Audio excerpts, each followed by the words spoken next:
Welcome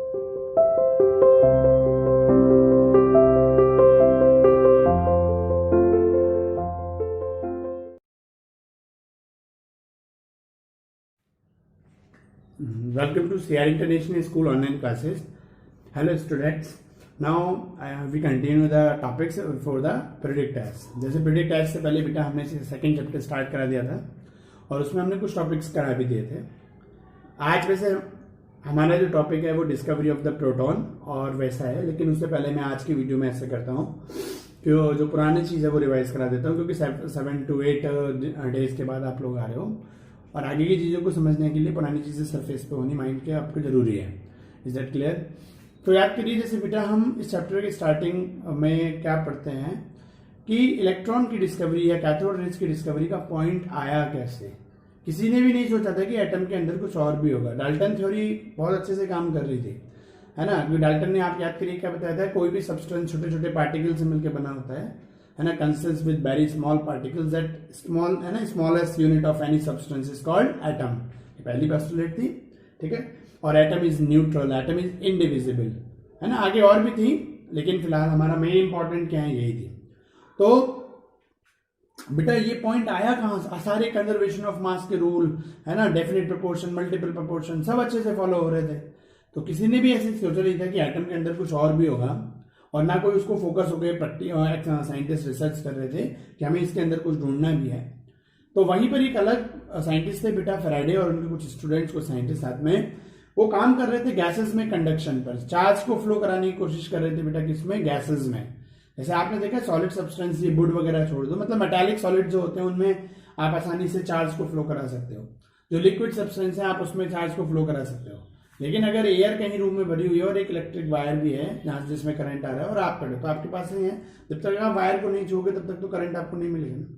लेकिन मान लो एक रूम में पानी भरा हुआ है और उसमें इलेक्ट्रिक वायर है और उसमें आप कूद जाओ, तो आप समझ सकते हैं आपके साथ क्या होगा, ठीक है ना. तो इस तरीके से बेटा हमारे पास ये चीज थी. तो फैराडे का मेन एक्सपेरिमेंट इसी बात पे था कि गैसेस में कंडक्शन क्यों नहीं होता और क्या कराया जा सकता है. तो फैराडे ने बेटा इसको करने के लिए एक डिस्चार्ज ट्यूब लिया, एक होलो ट्यूब. इसमें दो ये रॉड्स हैं, मेटल की रॉड्स, है ना. इसको कनेक्ट किया बैटरी से. इसमें ये एम्पियर मीटर है या वोल्टेज मीटर, जो ये बताएगा कि यहाँ करंट पास हुआ कि नहीं हुआ, ठीक है. ये होलो, इसमें बीच में गैसेस भर दी.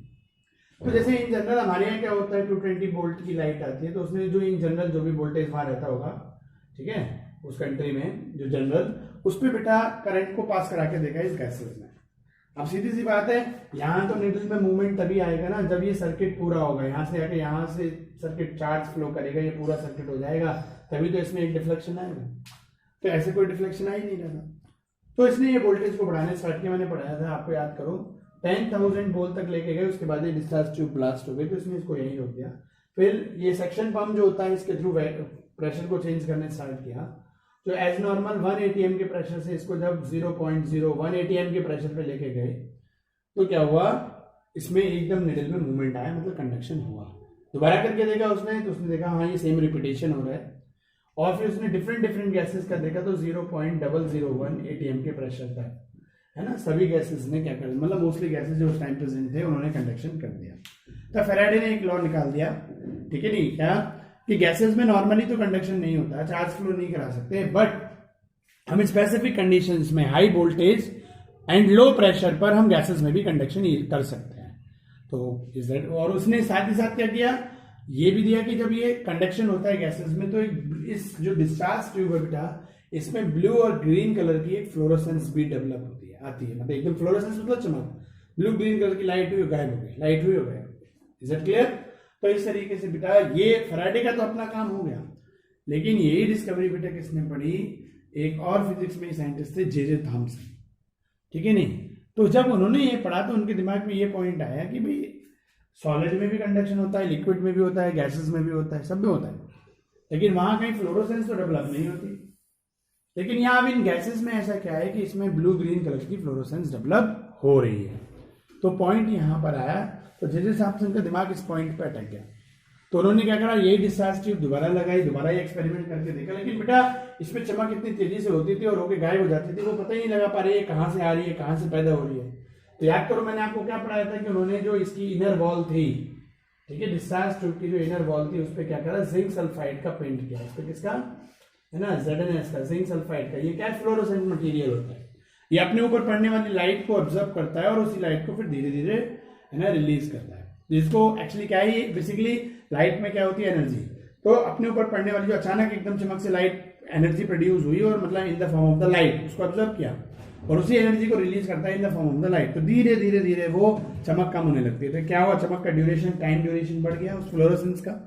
तो इनको टाइम मिला और इन्होंने डिफरेंट डिफरेंट एक्सपेरिमेंट करके क्या पाया कि ये जो नेगेटिव टर्मिनल है बैटरी का, जो नेगेटिव टर्मिनल है, उस नेगेटिव टर्मिनल की तरफ से कुछ रेज निकलती हैं और वो रेज इस बीच में जो डिस्चार्ज ट्यूब में गैसेस के मॉलिक्यूल्स भरे हुए हैं उनसे टकराती हैं और टकराने के बाद कोई भी गैस के पार्टिकल्स में बेटा वो उस एनर्जी को, भाई रेज में भी क्या एनर्जी है, उसको एब्जॉर्ब करेंगे देन इमिट करेंगे। तो उस टाइम जब वो गैसेस के पार्टिकल से टकराते तो एक फ्लोरोसेंस डेवलप होता है। समझ में आया? तो इन्होंने ब्लू और ग्रीन फ्लोरोसेंस का तो ये रीजन दे दिया कि जब डिस्चार्ज ट्यूब में हम इतनी वोल्टेज, इतने प्रेशर पर करंट मतलब चार्ज पास कराते हैं तो नेगेटिव टर्मिनल की तरफ से कुछ रेज निकलती हैं, वो बीच में भरी हुई गैसेस के मॉलिक्यूल से स्ट्राइक करते हैं, है ना। स्ट्राइक करने पर क्या होता है, वहां पे एक ब्लू एनर्जी का एक डिफरेंस आता है। मतलब इन गैसेस के मॉलिक्यूल्स ने जो एनर्जी ऑब्जर्व करी और जो इमिट करी उनमें एक डिफरेंस होता है और उस डिफरेंस वो की वेवलेंथ कहाँ मैच करती है, ब्लू और ग्रीन कलर पे मैच करती है। तो भाई एनर्जी की वेवलेंथ अभी आप पढ़ोगे इसी चैप्टर में आगे बेटा, एनर्जी का वेवलेंथ से फ्रीक्वेंसी से रिलेशन पढ़ोगे और वेवलेंथ पे बेस्ड कलर होते हैं। आगे समझ बेटा। तो इस तरीके से इन्होंने ब्लू ग्रीन का तो रीजन बता दिया। अब ये नेगेटिव टर्मिनल से निकलने वाली रेस की जब बेटा इन्होंने अच्छे से स्टडी करी तब इन्होंने क्या पाया कि जो नेगेटिव टर्मिनल की तरफ से रेस निकलती हैं वो भी क्या होता है बेटा, छोटे छोटे पार्टिकल से मिलकर बनी होती है। अच्छा वो तो चलो बात की बात आएंगे, पहले उनकी जब इनकी तरफ से रेस निकलती हुई देखी तो उस पर स्टडी करी उन्होंने बेटा, और उस पर स्टडी करके इन्होंने क्या पाया कि भाई उन पर डिफरेंट जैसे उन्होंने क्या यहाँ एक ऑब्जेक्ट लगाया, ठीक है नहीं, तो उसकी शेडो का मैं अपने जल्दी से रिवाइज कराता हूँ इन प्रॉपर्टीज का पुराने वालों का, कि एक ऑब्जेक्ट लगाया तो अगर रेज आई तो इसको ये रेज जिसने ऑब्जर्व कर ली पीछे क्या बन गई, शेडो बन गई। जहां पे गैप था वो रेज पीछे गई, वहां पे शेडो नहीं बनी। Is it clear? तो इस तरीके से इन्होंने क्या निकाला, ये स्ट्रेट लाइन में ट्रेवल करती है, पहली प्रॉपर्टी समझ में। फिर उन्होंने क्या करा बेटा, एक बार इसमें इन्होंने जो फैन ऐसे लगाया था उसको इस टाइप से कर दिया, तो जब ये रेज इससे टकराई तो ये मूवमेंट करने लगा, ठीक है। तो इससे क्या है, इन रेज में क्या होती है, मैकेनिकल, मतलब इनमें इतनी एनर्जी होती है कि ये मैकेनिकल मूवमेंट भी करा सकते हैं, ठीक है बेटा। चलो इसके बाद क्या दो प्रॉपर्टी हुई। तीसरी प्रॉपर्टी क्या है, इन्होंने एक्सटर्नली बेटा एक इलेक्ट्रोड दिए, पॉजिटिव और नेगेटिव इलेक्ट्रोड दिए, ठीक है बेटा। तो अब ये क्या हुए, अब सब पूरे में फ्लोरोसेंस नहीं हुई, सारी फ्लोरोसेंस कहाँ हुई, इस जगह हुई। इसका मतलब इन्होंने क्या निकाला कि जो नेगेटिव टर्मिनल से निकलने वाली रेज है वो सारी की सारी फ्लोरोसेंस यहाँ कर रही है। इसका मतलब ये रेज जब पॉजिटिव की तरफ अट्रैक्ट हो रही है तो ये कैसे होंगे, नेगेटिवली चार्ज होंगे। तो नेगेटिव टर्मिनल से निकलने वाली जो रेज है, ठीक है, उनको इन्होंने क्या बोला, ये नेगेटिवली चार्ज होती है। और इन पे मैग्नेटिक फील्ड भी लगाई बेटा, नॉर्थ पोल साउथ पोल भी लगा दी, मतलब इन्होंने समझ में। एक बार एक्सटर्नल मैग्नेटिक फील्ड लगा के देखी, एक बार इन्होंने एक्सटर्नल है ना आपके वो लगा के देखी, कहते हैं इलेक्ट्रिक फील्ड, एक बार मैग्नेटिक फील्ड, तब भी इन्होंने एक डाइवर्जन पाया। तो इस तरीके से कि इन जो नेगेटिव टर्मिनल से निकलने वाली रेज है इन पे एक्सटर्नल इलेक्ट्रिक फील्ड का भी इफेक्ट पड़ता है, उसकी वजह से इनका पाथ चेंज हो जाता है। इन पे एक्सटर्नल इलेक्ट्रिक मैग्नेटिक फील्ड का भी इफेक्ट पड़ता है जिसकी वजह से इनके पाथ में चेंजेस आता है, ठीक है बेटा। तो इस तरीके से इन्होंने चार प्रॉपर्टी की, ये स्ट्रेट लाइन में ट्रेवल करती है, ठीक है बेटा, नेगेटिव, और ये मैकेनिकल प्रॉपर्टी भी रखती है। इन पे एक्सटर्नल इलेक्ट्रिक और मैग्नेटिक फील्ड का असर पड़ता है। जब इन पे और स्टडी करी तो बेटा इन्होंने क्या पाया कि जो रेज हैं है ना, नेगेटिव चार्ज टर्मिनल से निकलने वाली रेज है, ये छोटे छोटे पार्टिकल से मिलकर बनी हुई है रेज भी भाई, और वो पार्टिकल्स जो है नेगेटिवली चार्ज है। मतलब ये जो रेज यहां से निकल रही हैं ये छोटे छोटे पार्टिकल से, मैं पिछली वीडियो देखेंगे तो उसमें आ जाएगा, मैं इसीलिए रिवाइज भी करा रहा हूं क्योंकि बेटा ये हमारा क्या है, बहुत इंपॉर्टेंट चैप्टर है। आप सोचो एटम, पूरी केमिस्ट्री, इलेक्ट्रॉन प्रोटॉन न्यूट्रॉन इन्हीं पे बेस्ड होती है, सही है नहीं। इसीलिए आज की वीडियो में वो पूरा पुराना जो दो वीडियो में आई थिंक पढ़ाया था सब रिवाइज करा रहा हूं कि आप अब इस पे फोकस्ड हो आज वाली वीडियो से, जिससे आप आगे इस चैप्टर को अच्छे से समझ पाए। क्योंकि गैप आ जाता है तो चीजें छूट जाती हैं, ठीक है नहीं। तो मैं नहीं चाहता इस चैप्टर के बेसिक पॉइंट्स को आप मिस करें, ठीक है। तो अब इस वीडियो से कंटिन्यू हो जाए ना, कोई इश्यू नहीं है। तो बेटा उन्होंने क्या पाया कि ये जो नेगेटिव टर्मिनल से निकलने वाली रेज होती है ये भी बहुत स्मॉल, आंखों से ना दिखने वाले टिनी पार्टिकल से मिलकर बनी होती हैं, है ना, और उन पार्टिकल्स की बेटा जब इन्होंने स्टडी करी, इन्होंने कई सारे एक्सपेरिमेंट किए, और भी साइंटिस्ट थे लोग बेटा इनके साथ, है ना। तो वो पार्टिकल क्या है, नेगेटिवली चार्ज है। इन्होंने एक ऑयल ड्रॉप एक्सपेरिमेंट किया, बुक में पढ़ोगे। एक्चुअली क्या है, ये इसका बेसिक अब इस बार आपके सिलेबस में जो ये कोविड की वजह से बेटा सिलेबस को रिड्यूस किया गया है, तो इसमें इसकी डेप्थ गाइड कर दी है। आपकी इसकी एलिमेंट्री नॉलेज होनी जरूरी है, तो उसी बेसिस पे मैं बेसिक मेन पॉइंट्स बता रहा हूँ, है ना, पूरी डेप्थ भी नहीं बताया।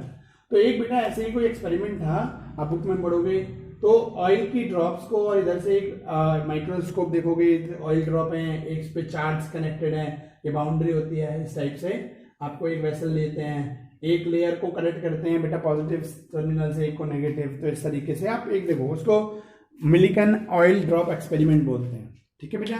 और एक कैनाल रेज एक्सपेरिमेंट है, इस टाइप से आप देखोगे, इसमें वो है ना जैसे टॉर्च स्टाइल का आपको मिलेगा, इसमें इलेक्ट्रिक फील्ड मैग्नेटिक फील्ड दोनों देते हैं और रेज को पास कराते हैं, डिफ्लेक्शन देखते हैं। इन शॉर्ट आपको रिप्रेजेंटेशन करते हैं, आप घर पे पढ़ के देख सकते हो। तो ये बेटे डिफरेंट एक्सपेरिमेंट्स के थ्रू इन्होंने ये पता कर दिया, है ना, ये कैथोड रेज की पे स्टडी प्रॉपर्टीज पे स्टडी से रिलेटेड थे बेटा। तो इन डिफरेंट एक्सपेरिमेंट्स के थ्रू इन्होंने ये पा लिया, है ना, फाइंड आउट किया बेटा कि ये रेज छोटे नेगेटिव टर्मिनल से निकलने वाली रेज छोटे पार्टिकल से मिलकर बनी हुई हैं, और वो आंखों से ना दिखने वाले टीनी पार्टिकल जो होते हैं वो नेगेटिवली चार्ज होते हैं। इवन इन्होंने इन डिफरेंट एक्सपेरिमेंट्स के थ्रू चार्ज भी पता किया कि ये जो छोटे पार्टिकल्स हैं जो इस रेज में हैं, वो उन पे चार्ज कितना है, नेगेटिव में 1.6 इंटू 10⁻⁻19 कूलम, है ना। तो इन छोटे पार्टिकल्स पे, मतलब ये जो कैथोड रेज हैं वो छोटे जो पार्टिकल्स से मिलकर बनी, इन पे चार्ज कितना है आपका, माइनस में 1.6 इंटू 10⁻⁻19 कूलम है, ठीक है। और इन पार्टिकल का मास भी पता किया, तो मास भी इन्होंने कई टर्म में पता किया। पहले हाइड्रोजन के रेस्पेक्ट में पता किया, ठीक है, नहीं, क्योंकि हाइड्रोजन का मास उस टाइम 1 यूनिट होता था, तो सारी चीज सबसे स्मॉल और 1, तो इस जिसका भी मास निकालना होता था किसी दूसरे एटम का, तो हाइड्रोजन से, ये मैंने पिछले चैप्टर में याद करो, atomic mass, relative atomic mass, है ना, ग्राम एटॉमिक मास, ये सब चीजें आई थी, आपको वहां अच्छे से पता था। तो हम क्या करते थे बेटा, पहले वहां पर ये सब जो स्टडी चलती थी हमारी, ये किस में चलती थी, है ना, हाइड्रोजन के बेसिस पर चलती थी। क्लियर है पॉइंट। तो इन्होंने देखो क्या करा, जो मास निकाला इस पार्टिकल का, तो ठीक है, तो हाँ, ये और इस नेगेटिव चार्ज पार्टिकल को इन्होंने बोला क्या, इलेक्ट्रॉन। तो इलेक्ट्रॉन का चार्ज तो ये हो गया। अब जो मास ऑफ द इलेक्ट्रॉन बेटा इन्होंने निकाला, तो सबसे पहले वो रिलेटिव मास निकाला, है ना, सबसे पहले इन्होंने क्या निकाला, रिलेटिव मास, और वो किस टर्म में था, हाइड्रोजन के।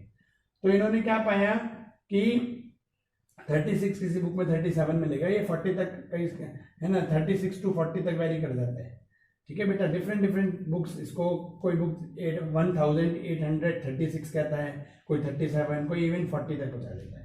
मतलब कहने का हाइड्रोजन के मास के इतने गुना कम है, ये डिवाइड हो रहा है इतने से, मतलब हाइड्रोजन से इतना गुना कम है इसका मास, है ना। ये इन्होंने ये कैसे निकाला,